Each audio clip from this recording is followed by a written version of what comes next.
السلام عليكم ورحمة الله وبركاته. اللهم صل وسلم وبارك على سيدنا محمد. ازيكم يا حبايبي، عاملين ايه؟ يا رب تكونوا بخير. النهاردة بقى معانا فيديو جديد. اللي مشتركش في القناة ينزل يشترك ويفعل زر الجرس عشان يجيله اشعار بكل فيديو جديد بنزله. النهاردة بقى معانا روتين ايه بقى يا بنات؟ النهاردة بقى هغسل. انا هنا بقى شغل بقى الغسالة نص اوتوماتيك. انا عندي غسالتين يا بنات، اوتوماتيك ونص اوتوماتيك. بغسل على الاوتوماتيك لما بيكون الغسيل كتير، يعني لما بيكون كتير ومش بيخلص وعايزه اخلصه مره واحده بشغل غسالة نص اوتوماتيك. لما بيكونش كتير عادي كده بشغل اوتوماتيك عادي. وانا قلت دي الاوتوماتيك اللي عندي. انا طبعا مش بتسعفني، صغيره فمش بتسعفني، مش هتاخد طبعا الهدوم، لازم بقى كذا دوره برضو في نفس الوقت. لو شغلت 4 دورات في اليوم برضو يعني مش هتخلص لي غسيلي. بحب بقى اشغل الغسالة نص اوتوماتيك. زي ما انتوا شفتوا كده انا كنت بشاور لكم على الخرطوم. بيسهل عليا جدا في ملء الغسالة. طبعا الخرطوم ده بيبقى مع كل غسالة يعني وكده. بيسهل عليا صراحة في الملي وفي الشطف برضو. انا بشطف في نفس الغسالة. هنا يا بنات انا كنت حطيت كلور بقى ومسحوق ودوني. بقول لكم بيسهل عليا بقى في ايه بقى، في ان انا اصلا عندي الحمام صغير. فلما بحط الغسالة الدنيا بتتسد خالص، مش بعرف اشطف. زي ما انتوا شايفين كده انا بحط الغسيل واسيب بقى واحط الخرطوم بس من الناحية التانية. برضو ليه مكان هنا زي ما انتوا شايفين كده، هو ليه مكان فبحطه هنا. وبسيبه بقى يشطف وبقعد بقى الف كده العصارة وبسيبه شوية. وفي الاخر بقى بملى شوية في بلاستيكة كده شوية مية وشوية معطر وبحطه كده على الوش وبسيبها تعصر. انا مشكلتي ان انا مفيش مكان اشطف فيه طبعا غير البانيو والغساله بتسد الحمام، يعني هي الحمام صغير فتبقى سدته. فمش بعرف ادخل وكده عشان اشطف الغسيل فبشطف بالطريقه دي. والحمد لله يعني الغسيل بيتشطف بيبقى كويس يعني ما يعني يعني الطريقه دي مريحاني يعني يعني انا اتعودت عليها اصلا خلاص في الغسيل، وهي في نفس الوقت مريحاني. والغسيل برضو بيتشطف كويس، يعني انا بالنسبه لي بقى كويس تمام يعني. بس هنا بقى كان برضو عندي مواعين، قلت بقى اخلصها. يعني اليوم ده انا غسلت كمية غسيل مش قادرة اوصف لكم، كتير بجد. يعني انا بينت لكم بس في الاول كده بوريكم. بوريكم بس يعني يومي بيبتدي ازاي وكده. وان انا يعني غسلت على الغسالة دي اليوم ده. بس انا يعني مرضتش اوريكم كمية الغسيل، كان عندي بجد غسيل كتير قوي. بس انا حبيت اعرفكم انا يعني ان انا لما بيكون عندي غسيل كتير بغسله ازاي، بخلصه ازاي. طبعا بجد ان الغساله النص اوتوماتيك دي حلوه قوي واختراع حلو قوي بجد، انه بيسعف الواحد. الفكره في ان لما يبقى عندك غسيل كتير، طب انت عايزه تخلصيه، طب انت كده هتقعدي كذا يوم تغسلي فيه على الاوتوماتيك. طبعا بيطلع لك هدوم تانية مش نظيفه. فبجد بتنجز وبتنظف. خلي بالكم يا بنات عن الاوتوماتيك يعني. انا بالنسبه لي اول ما جبتها انا يعني لسه جايباها قريب. إيه، انا اول ما اتجوزت بالاوتوماتيك. الهدوم ما كانش مش نضيفه يعني. بس طبعا يعني الاوتوماتيك النص اوتوماتيك بتنضف اكتر. يعني انا خدت بالي في الهدوم البيضاء، اما الالوان عادي يعني كده كده الهدوم بتبقى نضيفه يعني مش بتبقى متبهدله. بس الابيض طبعا بيبقى محتاج انه ينضف. فكنت في الاوتوماتيك بنقعه. هو الطبيعي ان او الافضل يا بنات ان انتي اصلا بتنقعي الغسيل وكده عشان ينزل العرق وكده وبتحطيه في مسحوق وبترجعي تغسليه طبعا فبينضف بقى نضيف وكويس وتمام. بس انا مع النص اوتوماتيك صراحه حسيت بنتيجه افضل، يعني حسيت ان الهدوم انضف مع اني كنت في الاوتوماتيك بنقعه. بس بجد النص اوتوماتيك دي رهيبه يعني بجد يعني. بس فانا صراحه من ساعه ما جبتها انا كنت اما جبتها وقتها جبتها علشان انا بجد كان بيبقى عندي كميه غسيل كتير وما بتخلصش. يعني ما كنتش بحس ان أنا عندي السبت بيوصل لاخره خالص. بسبب ان انا غسالتي الاوتوماتيك هي مش كبيره. فطبعا الواحد لو مثلا مغير ملايات مش عارفه ايه كده والاولاد بتغير وكده غير، يعني الغسيل بالنسبه لي كان بيبقى كتير. فصراحه من ساعه ما جبتها هي مريحاني يعني. بس بصوا يا بنات بقى انا كده ايه، كنت خلاص بقى قربت بقى اخلص المواعين. يعني اليوم ده بقى انا قلت بقى يعني اول حاجة عندي اخلص غسيلي، عشان ابدا بقى ايه تنظيف بقى البيت بقى، يبقى كده ما عنديش غسيل، وابدا بقى ايه واحدة واحدة بقى اخلص اوضة اوضة. فانا بالنسبة لي صراحة كان الغسيل والمطبخ ده عبء كبير بيبقى عليا صراحة، يعني بعمل بخلصهم. النفسية بتهدى شوية وبترتاح يعني، على اساس ان انا الاوض مش بتبقى ايه، يعني المطبخ بقى عايز مجهود كبير، الاوض عكس المطبخ. الاوض المطبخ خلص، وانا عشان برضو كان الغسيل عندي كتير فيعني كنت مبسوطة ان انا خلصته، فقلت ابدأ بيهم بس دول اول حاجة واخلصهم. هتحسي ان نص الضغط اللي عليكي خلص.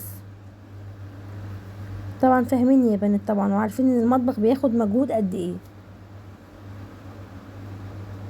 بس اليوم ده انا كنت عملت حاجات كتير فعلا بجد. بس الحمد لله. انتي بصوا يا بنات، عايزه اقول لكم حاجه، اما تنظموا وقتكم. يعني انتوا ممكن تجيبوا مثلا كده ورقه وقلم وتكتبوا مثلا، شوفوا انتوا هتنفضوا في اسبوع على حسب بقى. بتكتبوا النهارده هعمل كذا، بكره هعمل كذا، بعده هعمل كذا. اما بتنظمي كده الدنيا والله تبقى معاكي تمام. يعني مش مثلا بتيجي اخر كام يوم كده بتزنقي نفسك وتعملي كده وتربكي نفسك وكده، لا. انت تنظمي نفسك وتكتبي على فكرة عادي يعني. انا بحب الكتابة جدا، انا بحب اكتب كل حاجة يعني. في كل حاجة عندي لما بحس ان انا بنظمها بحس ان الدنيا اسهل. فانا اول حاجة بالنسبة لي انا قلت اخلص غسيلي يخلص، ابدأ بالمطبخ، خلص المطبخ خلاص عادي كده انا كده برتاح نفسيا، كده تبقى الدنيا تمام بالنسبة لي. فانتوا يا بنات نظموا الاسبوع المفروض ان انتوا هتبدأوا تنضفوا فيه، هتلاقوا الدنيا اسهل والله بجد يا بنات. هنا بقى خلاص كنت خلصت المواعين. هنا بقى قلت بقى افضي البطرمانات بتاعت التوابل بقى كلها واغسلها. قلت بقى اخد بقى البطرمانات كده كلها معانا في اليوم ده، عشان نخف شويه من اللي علينا. يبقى انا في اليوم ده عملت ايه يا بنات؟ غسلت وخلصت كميه الغسيل الحمد لله اللي كانت عندي، خلصت مواعيني. قلت بقى اعمل بقى البهارات، بطرمانات بقى بتاعت البهارات. في اللي كان فاضي، في بقى اللي كان فيه شويه بقى وفضيته بس. غسلتهم طبعا كويس. بعد ما بغسلهم يا بنات بسيبهم يتصفوا. وبعد ما بسيبهم يتصفوا شويه برجع برضو يا بنات امسحهم، لان ما ينفعش تبقى فيها مثلا شويه ميه صغيرين ولا اي حاجه تبقى منديه ولا اي حاجه خالص، على اساس ان هي البهارات ممكن تبوظ منك لما بيجي عليها ميه بتبوظ. اصلا كمان عندي التوم باودر والبصل باودر اصلا دول مش بيحتاجوا اصلا يعني، مجرد ما يعني يطولوا كده شويه رطوبه صغيرين تلاقيهم كده عملوا زي كأنهم مبلولين كده. فالبهارات طبعا بتبوظ منك، فاهم حاجه تنشفي حاجتك كويس، دي اهم حاجه. عايزه اقول لكم ان انا بعد ما خلصت الغسيل وخلصت المواعين، الاسدال عندي كانت ميه بسبب الحوض طبعا انتوا فاهمين. كنت قايله لك قبل كده في فيديو تاني ان الحوض عندي بينزل ميه كتير جدا.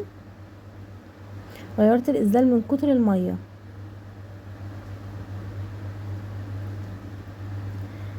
بجد بجد عايزه اشوف حل في الحوض بتاعي ده، لانه على طول يعني مبهدل لي الدنيا ميه. حتى الضرفه بتاعتي من تحت اللي تحت الحوض من كتر الميه في حاجات كتير باظت فيها، يعني في جزء فيها قشر وعملت بسبب الميه. فانا بجد يا بنات عايزه اشوف حل في موضوع الميه ده.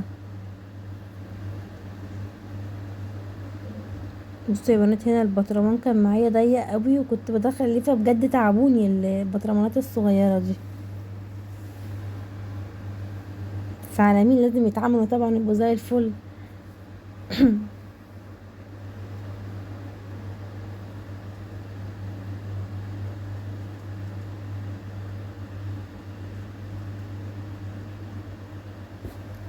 خلي بالكم يا بنات كمان عايزه اقول لكم ان الغطيان بتاعه البطرمانات دي، بصوا هتشوفوا دلوقتي عشان داير ما يدور كده، فلازم تلفيها برضو وانتي بتغسليها، لان ممكن مطرح بصوا زي ما انتوا شايفين كده اللفه دي ممكن بيبقى فيها البهارات، فلازم تلفيها وانتي بتغسليها، عشان انتي لو غسلتيها كده من غير ما تلفيها من جوه هتلاقي برضو فيه، فعشان كده يعني عشان تتغسل كويس وتبقى نظيفه يعني. بس وبرضو الحاجه بتتشطف كويس طبعا مطرح الصابون. اليوم ده كان كله ميه، كان كله بهدله، بس الحمد لله كده الحاجه كده يعني يعني الحاجه كده بتخلص من عليكي، اما بتنظمي نفسك الحاجه بتخلص من عليكي، وكل ما بتخلصي حاجه كل ما بترتاحي والله، الواحد بتحس ان الدنيا تبقى اسهل كده. ربنا يقويكم يا بنات ويديكوا الصحه ويقوينا يا رب.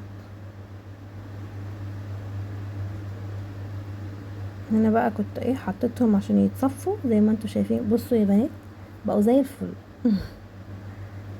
فله شمعة منوره. انا بالنسبه لي كده بقى خلاص كنت خلصتهم. هنا بقى قلت برضو اغسل الكتل. انا قلت على قد ما اقدر اخلص كل اللي اقدر عليه في اليوم ده. خلاص بقى انا كنت وصلت بقى لحد الكتل اللي هو بقى خلاص انا كنت فصلت بجد وتعبت خلاص بقى اللي هو مش قادره اقف على رجلي، بس الحمد لله كنت عملت يعني جزء كبير من اللي انا كنت عايزاه.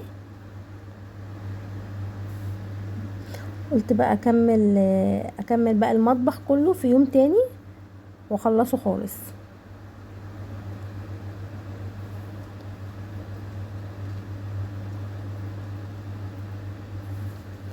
أنا طبعا هنا ما اقدرش اجيب ميه عليها عشان كهرباء وكده، مسحتها كده بالقماشه.